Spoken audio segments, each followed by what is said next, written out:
Bi, samahan niyo ako ngayong araw na to dahil first day of school na nga ni. No, 5 AM na nga to ng umaga, Bi. Tutulog pa rin yung dalawa kong bato. So, yun, habang tulog pa sila, prepare ko na yung uniform nila tsaka yung mga gamit ng baby Rico. So, bali mo na nga pumasok ang bunso ko dahil pang umaga yung pasok niya. At ang kuya niya naman ay panghapon, kaya pabalik-balik na lang ako dito sa school, no. Nakakapagod man, pero kakayanin natin para naman yan sa kanila, para sa kinabukasan nila, bis. Laban lang yun ha. So, bali dito naglalakad na nga ako, baby. Kaya ayun na, baby ko, sobrang excited na.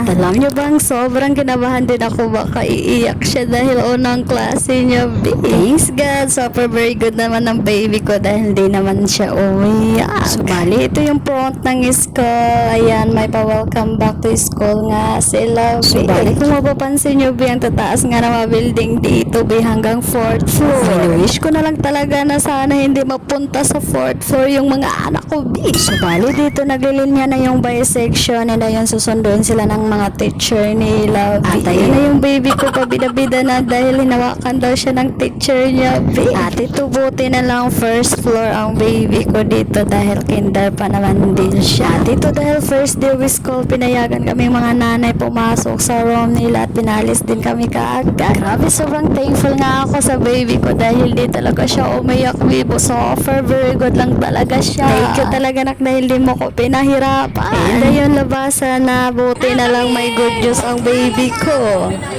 Ay, very good. I love you. I love you. Tingin daw ka, mama. Wow, very good. So, ito hindi pa talaga tapos yung araw natin, be, dahil may kuya pa tayong papaaso. Ayan, buti na lang mag-classmate yung magpinsan, be. So, bali dito hinahanap pa nga namin yung section nila, be, and ayun, nakita na namin. Buti na lang talaga hindi ako ni-stress ng mga anak ko, be, sa unang araw, be, kundi masantiro ko talaga sila. So, bali hanggang dito na lang yung video natin, be. Thank you sa panonood. Bye!